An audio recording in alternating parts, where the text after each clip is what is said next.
The date is November 20th, 1944.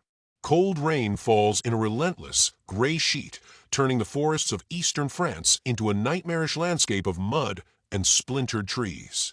An American soldier lies pressed into the cold earth, the wool of his uniform soaked through, his knuckles white around the stock of his rifle. Dirt and pine needles cling to his wet helmet. Around him, other men of the 130th Infantry Regiment hug the ground, their advance completely, brutally stopped. The air itself seems to vibrate with the mechanical, rhythmic tear of a German machine gun. Muzzle flashes, brilliant and terrifying, light up the dark tree line from an unseen position. Tracers of red-hot metal cut through the gloom, thudding into the mud and ripping bark from the ancient pines. This is the Vosges Mountains, a forgotten front in the grand saga of World War II in Europe. The push toward Germany has bogged down here in a primordial forest that seems to swallow men and machines whole. For the American battalion pinned down near the town of Lutholi, the world has shrunk to this single muddy hillside. They cannot move forward. They cannot retreat. Every attempt to rise is met with a scythe of impossibly accurate gunfire. The ground is littered with the still forms of those who tried. Medics crawl on their bellies, their white armbands stained with mud and blood. The battalion's momentum is broken, shattered against a wall of German steel. Among the men lying in the freezing mud is Private First Class Dexter Kerstetter. We see his face, a young man's face, but with eyes aged by months of combat. Rainwater drips from the brim of his helmet, tracing a clean path through the grime on his cheek. He watches the muzzle flashes, a steady, deadly pulse in the darkness of the woods. He sees his comrades, their faces a mixture of grim determination and stark fear. He sees the officers trying to shout orders that are swallowed by the cacophony of the battle. The advance is over before it began, and here, on this anonymous French hill, men are dying for nothing. A decision flickers in Kerstetter's eyes, a spark of resolve in the face of overwhelming odds. He doesn't wait for an order. He doesn't look for an officer's approval. His movements become slow, deliberate. He checks the ammunition in his rifle. His fingers, numb and stiff with cold, unhook 2 grenades from his webbing. The heavy, pineapple-textured metal feels solid, real, in his trembling hand. He takes one last, deep breath, the cold air burning his lungs. Then, in a single, fluid motion, he pushes himself up from the mud. He is a lone figure against the gray sky, a solitary target in a storm of lead. He breaks into a low, crouching run, his boots sucking at the thick, grasping mud. The world explodes around him. The German machine gun swivels, its chatter rising in pitch and fury, now directed entirely at him. Dirt kicks up in angry plumes at his feet. Bullets tear through the air beside his head with a sound like ripping canvas. He doesn't look back. His focus is a pinpoint, a burning intensity aimed only at the source of that devastating fire. The tree line gets closer, each step an eternity, each breath a prayer.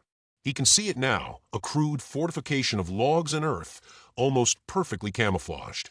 The barrel of the German machine gun, an MG-42, spits flame and smoke. He can see the helmets of the crew, hunkered down, feeding their weapon. He is impossibly close. His fingers find the pin on his first grenade. He pulls it, the small metallic sound lost in the thunder of the gun. His arm whips forward, a desperate, powerful arc. The dark shape of the grenade tumbles through the air, a small object of immense purpose. It lands perfectly in the muddy depression of the nest. For a heartbeat there is nothing. Then a violent flash of orange and yellow. The world is displaced by a deafening roar.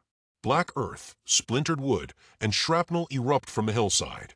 The relentless, hammering sound of the machine gun instantly ceases.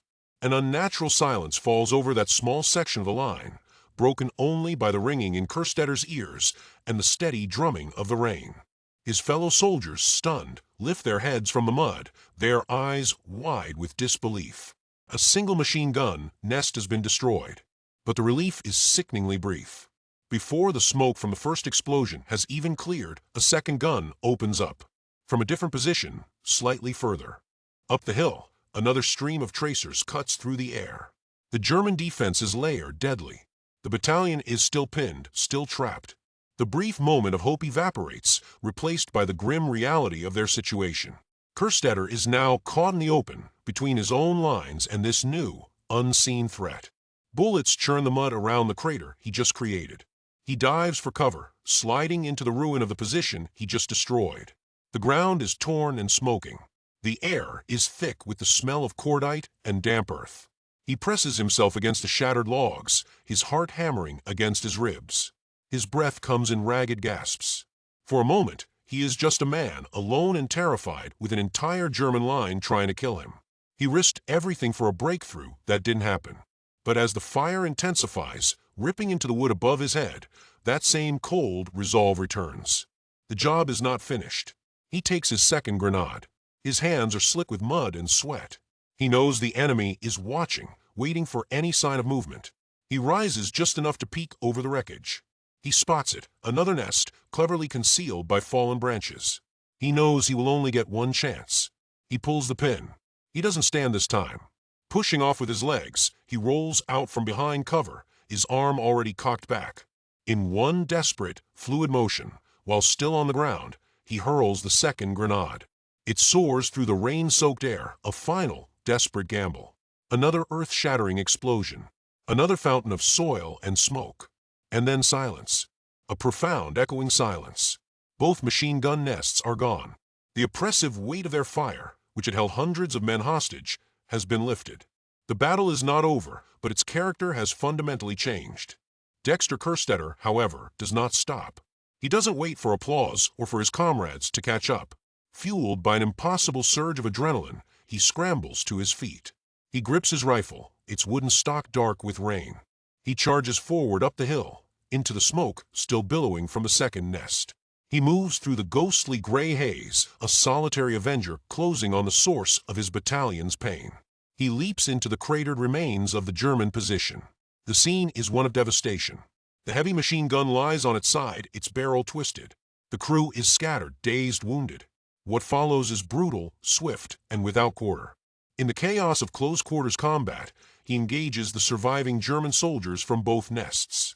The sharp crack of his rifle echoes in the sudden quiet of the forest. When the smoke finally clears, 9 German soldiers lay dead. One American private has single-handedly broken the back of the German defense. Slowly, cautiously, the men of the 130th Infantry Regiment get to their feet.